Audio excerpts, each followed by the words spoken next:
And it's Zayron. And we're the Misadventures of Team AJ. And what are we up to today, hon? Today we're at the New Orleans Historic Collection, or the Historic New Orleans Collection. I'll get those words right one day. But we're at 533 Royal Street in the French Quarter. And let me tell you something. We are having a wonderful time. This place has a bunch of art and different exhibits that are going to be awesome. They have a dedication to Tennessee Williams streetcar named Desire. Aww. They also have a history from colonial times to modern day times of New Orleans, along with other Mardi Gras exhibits and things of that sort. It's located actually in two buildings. The one here where we just are in front of, and there's a building across the street for New Orleans Historic Collection over there. And with that, we're going to be in both buildings, and we're going to have an amazing time. Yes, we actually got the tickets online. They were promoting it. They're actually giving free tickets. So this is one of the free things to do in New Orleans, guys. So if you pre-buy your tickets online, they'll email you the tickets right away, and you set up a reservation. And we are here on Royal Street today in the French Quarter going to see this amazing museum. And this is what New Orleans is about. We get to learn about history. We get to learn about culture, music, art. This is what New Orleans is about. We hope to bring you a good time today. We're excited on Royal Street. Let's go, guys, and have a good time.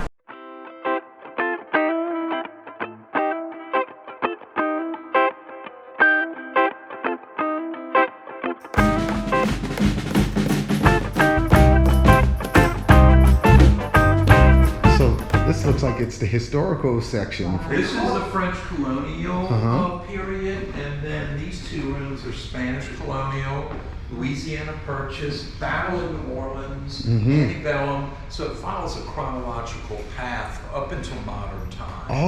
Awesome.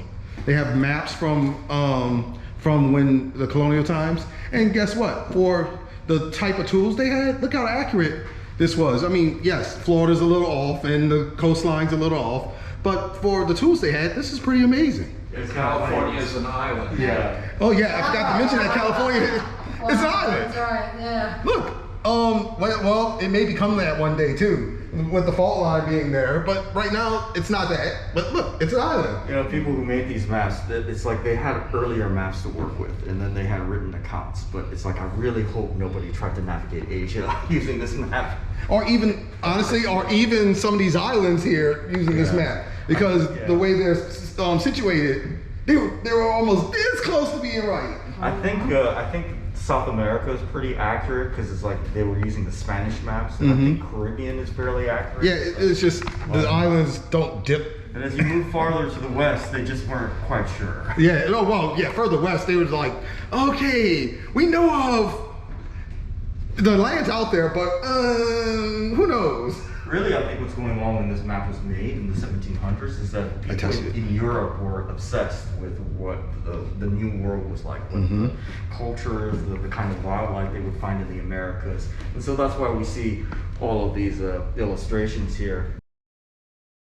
This looks like an early map of the French Quarter or New Orleans. 1732. That's when the company of the Indies, which had controlled the colony up until that time, they went bankrupt and they ceded control of the colony back to the French crown.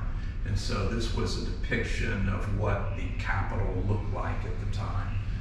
And as you can see, it's kind of sparse as far as the number of buildings within the grid, which was a very modern idea at the time, basing a city on a grid. But a grid that's on the river, it's contoured to the curves of the river. So that's why north and south have always been meaningless in the city. North is actually in that direction.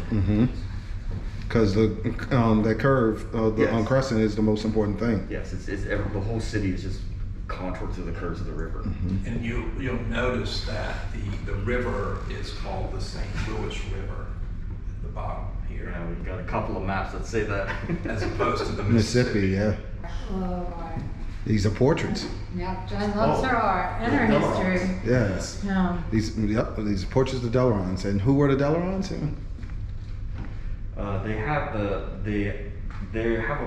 a plantation on St. Bernard Parish. That's one of the places where the Battle of New Orleans took place. Also, I think they're the maternal grandparents of the Baroness Metallo, is that correct? Yes. Yeah, something like that. Well, this is the oldest documented piece of Louisiana furniture that we know about. It's from an Ursuline convent.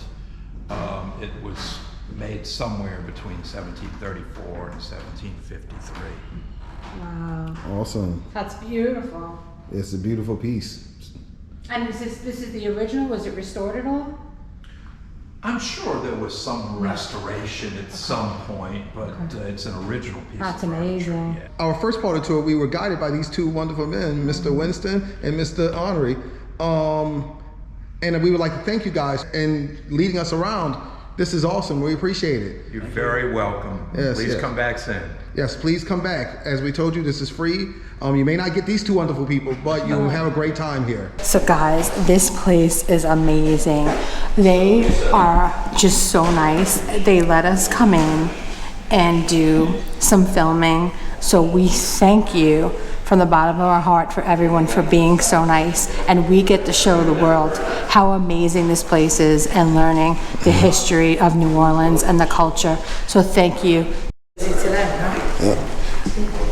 Right here is a navigation log for the King of France's frigate, and we have some Spanish pillion coin. This is all about the Spanish ownership of New Orleans and the Louisiana property. So in 1763 to 1803, competing international interests played out in North America during the second half of the 18th century. After the transfer of Louisiana to Spain, citizens' language and habits changed little. Their persistent strong ties to France caused friction with the new government as England's interest moved west from the Atlantic colonies towards the Mississippi River. Conflict with Spain was inevitable. The two nations became embroiled in conflict when Spain assisted in the fight against England during the American Revolution, with Louisiana Governor Bernardo de Galvez playing a major role in the fighting. At the start of the 19th century, Napoleon reacquired Louisiana from Spain in the hope of rejuvenating France's colonial holdings in North America. We wanted to give a huge thank you to one of the historians here, Winston, who gave us a tour guide. He's amazing. He's so smart, so knowledgeable. We couldn't have had a better guide. So thank you so much, Winston, and we look forward to seeing you again. He knows so much about history, so we're definitely going to meet up with him another time and actually learn more about New Orleans. And he also has his own YouTube channel. And what's the name of your YouTube channel, Winston? It's NOLA Chinese, NOLA Chinese. Okay, So awesome. I've got an Instagram page, Facebook page, so Awesome. Pinterest, website. So, Yeah. So holler at a boy right Check here. him out. He is a wealth of knowledge. He's a pleasure to be with. So we thank you so much for all your support, and we appreciate you, and thank you for helping us out today. So this is when the French took back over. They only had the area for 3 weeks, as you heard in there. But this is some of the documents from that time. You got surveys. You have petitions for land, foul language ship papers.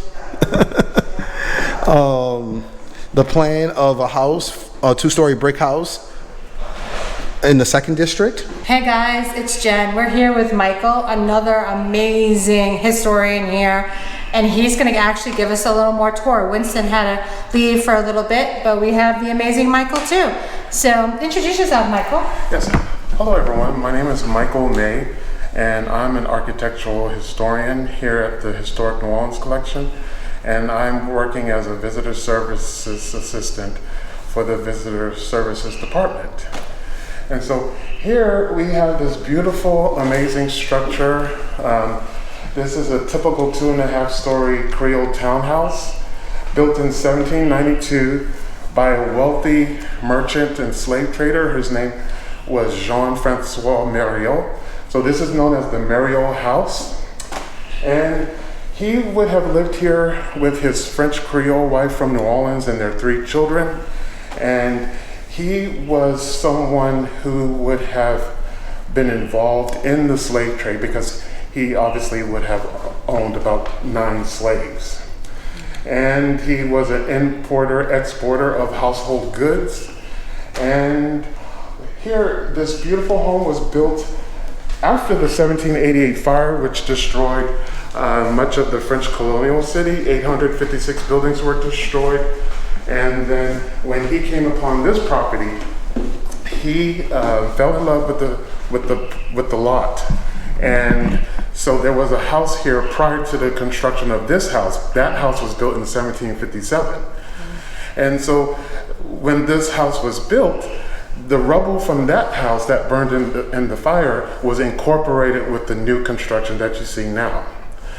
And so you have these high ceilings. They're about 12 to 13 feet high, and that's typical here in Louisiana, particularly in South Louisiana, where when you have heat will rise, and then of course it'll keep the lower ground level nice and cool. So that's the reason why you have these very tall ceilings.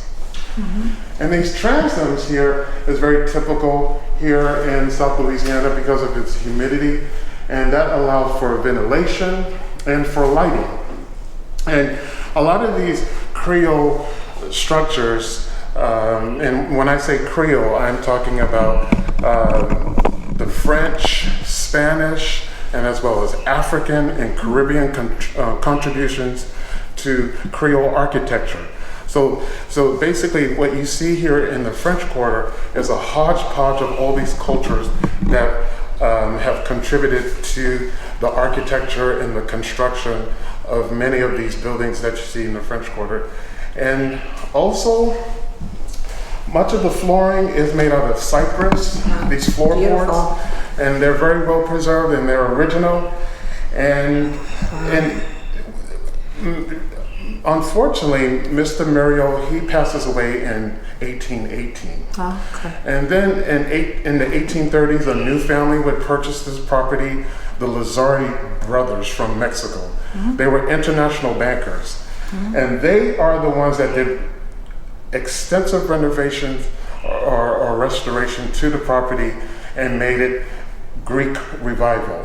So Greek Revival was very popular in New Orleans in the 1830s. And these are some examples of Greek Revival architectural elements. These spider web transom windows, and they look like spider webs. And that is very much indicative of the classical period. You have these casings over the doorway and these very wide baseboards. The fireplace that you see here, this is in, the architectural style of this would be called Ionic.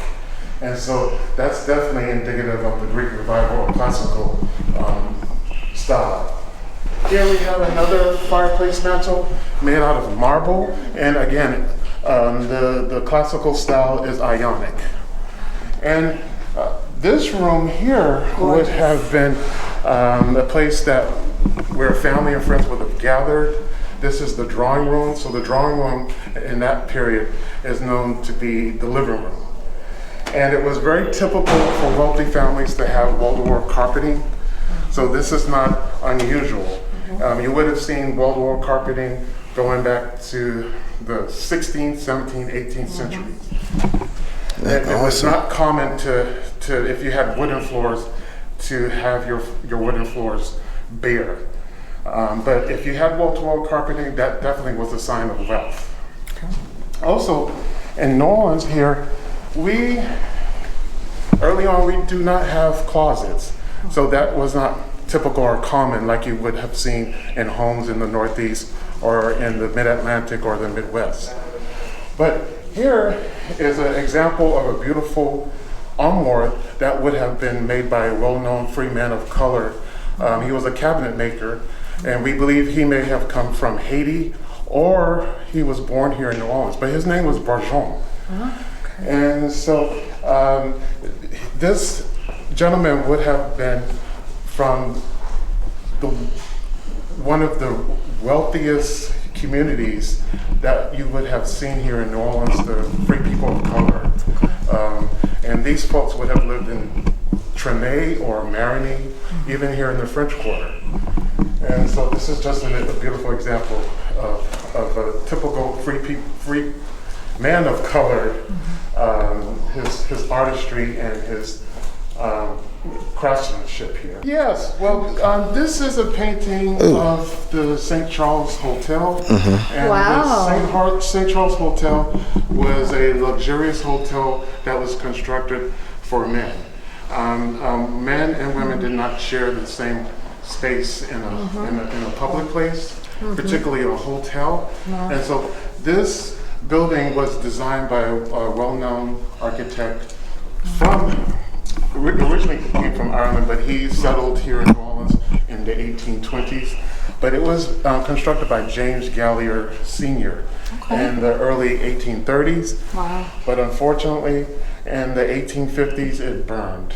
There was a fire. There was a major fire that On the bayou. you know, would have destroyed beautiful structures of that type throughout the city. We've lost quite a lot of Ionic, you know, beautiful structures due to fires. I know. But this hotel was located at 200 St. Charles Avenue. Yes. So this is a 19th century painting of Asher Moses Nathan. He originally came from the Netherlands and settled here in New Orleans around in the 1840s. I would say 1830s, 1840s. And we believe this young man, who would have been a free man of color, is his adopted son. And his name was Achille Léon. And Achille Léon was born in 1829, and we believe he died in 1919. And the father here was born around in the 1780s. But the museum acquired this painting or etching, or I shouldn't say etching. It's a pastel drawing. It's a pastel portrait. Yeah, and so this is a very rare example to have a white man in a drawing of the or pastel drawing or portrait with his son. And so we've acquired this pastel just recently, and there is still more research being conducted to find more about these two gentlemen here. Everyone here has been so amazing. They opened up their doors, let us come in and show everyone the culture, the history here, and we're so happy that they gave us this opportunity and trusted us to come and do this. So thank you so much. We appreciate you. Thank you. Winston, we appreciate you. Thank you so much. This place is amazing. We're learning so much today. The people here, thank you. You guys gave us an amazing tour. A portrait painting of Andrew Jackson. And this is a Harper Ferry's musket.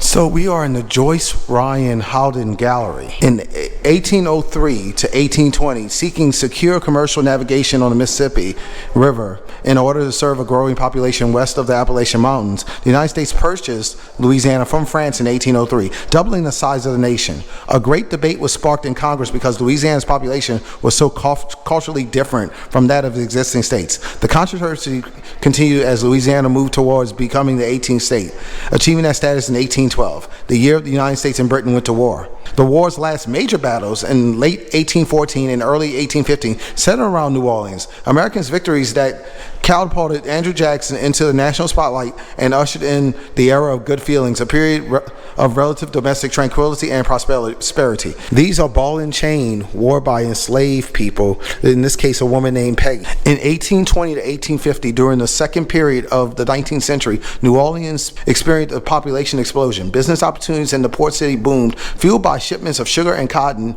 from inland plantations. New Orleans added suburbs, urban railroads, and dozens of public and private buildings. Old Guard Creole society and its politics gave way to brash Americans, a new wave of French immigrants known as the Foreign French, and other immigrant groups bent on making fortunes, their plans only temporarily disrupted by an international financial panic in 1837. Free people of color flourished in many enterprises, even as new laws restricting their already limited rights were enacted, and New Orleans became the nation's major slave market. By 1850, The population of New Orleans had surpassed 116,000. By the end of the decade, its population was nearly 170,000. The statewide population grew from 500,000 to just over 700,000 in the same period. German and Irish immigrants in particular were pouring into the region. In 1852, the varied municipal governments of New Orleans were consolidated. Thriving cotton and sugar production ensured the continued growth of the port and the continued demand for slaves. The cultural life in the city blossomed, symbolized by the opening of the French Opera House, performances by celebrities like soprano Jenny Lind, and the dedication of the Place des Armes as Andrew Jackson Square. Large buildings, commercial, religious, and public, would continue to dominate the city skyline. In 1861, Louisiana seceded from the Union in January 1861 and joined the Confederate States of America shortly after. Captured early in the Civil War by Union forces, New Orleans was occupied for most of the conflict and largely spared the destruction suffered by other southern cities. Nonetheless, fighting in other parts of the state persisted through 1865. The official end of slavery at the conclusion of the war did not eradicate racial tensions, and the seeds of Louisiana's modern civil rights movement developed under the Reconstruction government. In addition to sweeping political and social changes ushered in by the war, the people of Louisiana suffered through regular outbreaks of yellow fever and flooding from levee breaks. Yet they found a reason to celebrate, establishing the Mardi Gras rituals that have matured into public spectacle we see today. They even had a cotton expedition at the main building, which is the largest building at that time ever erected, covering 33 acres of space. That's crazy. So in 1880 through 1930, New Orleans experienced some growing pains as it transformed into a modern southern metropolis. Municipal improvements that propelled the city in the 20th century include 2 large parks, a state-of-the-art drainage and pumping system, an electrical grid, extensive railway lines, and aggressive public health campaigns leading to the eradication of yellow fever.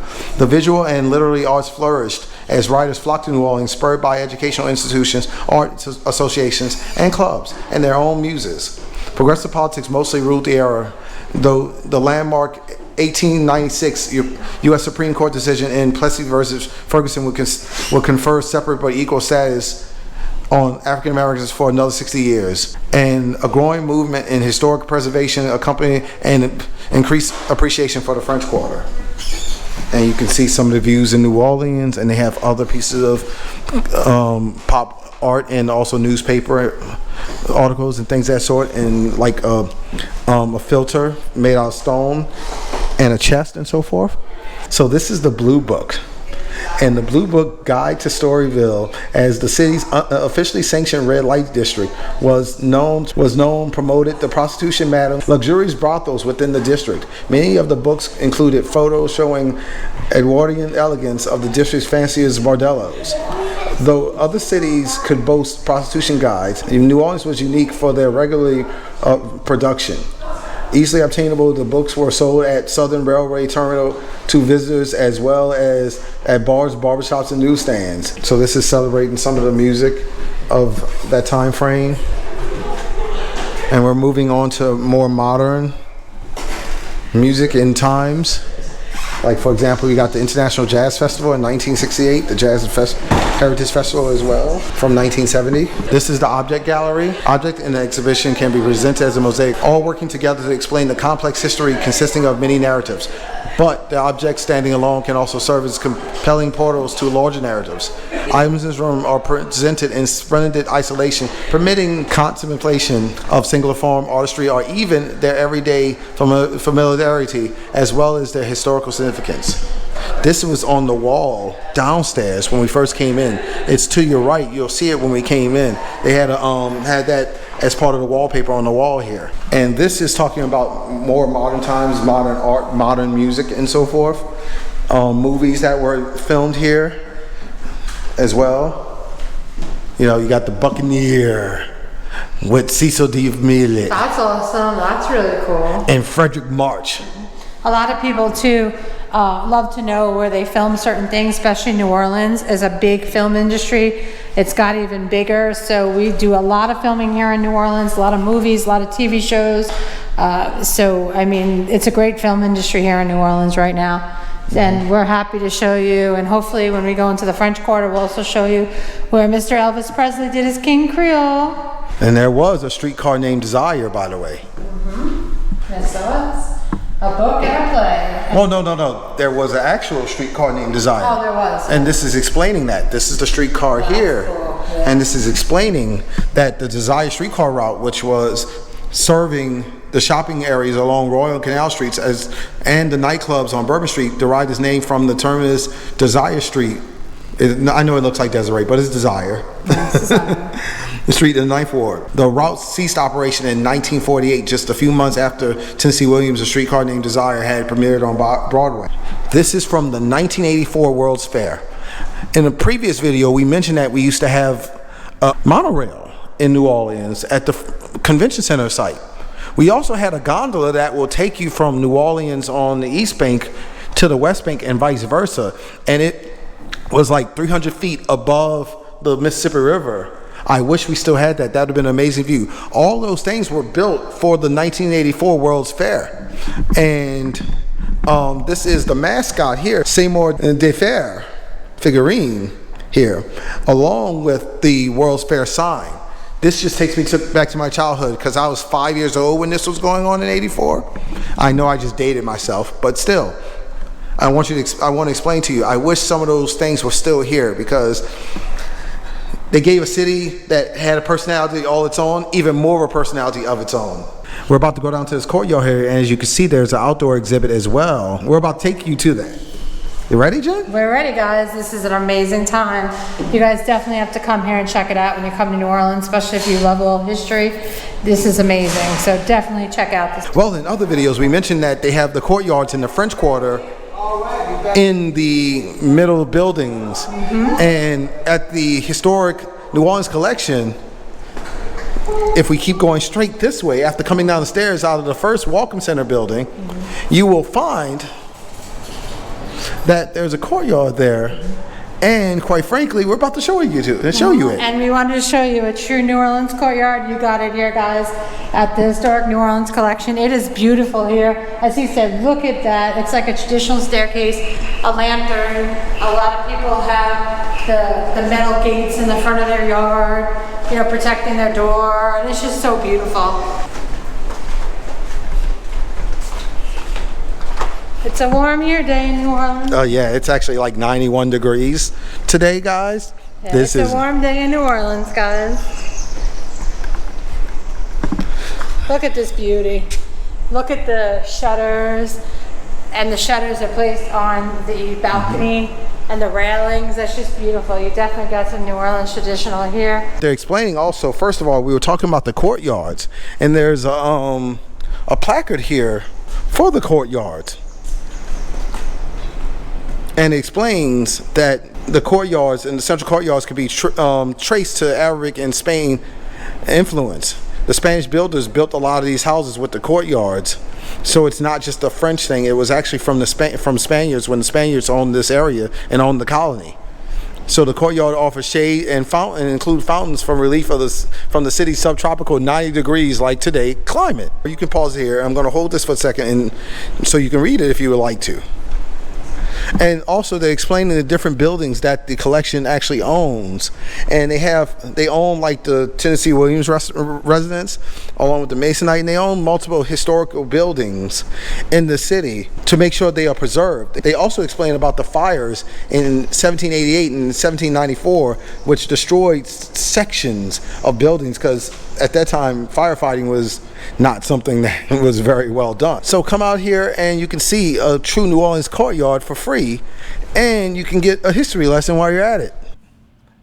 This is the end of part 1 of our experience at the Historic New Orleans Collection. We would like to thank you for watching, and please like, comment, and subscribe. With that said, we have a friend of ours that we met at the museum who will lead us out today.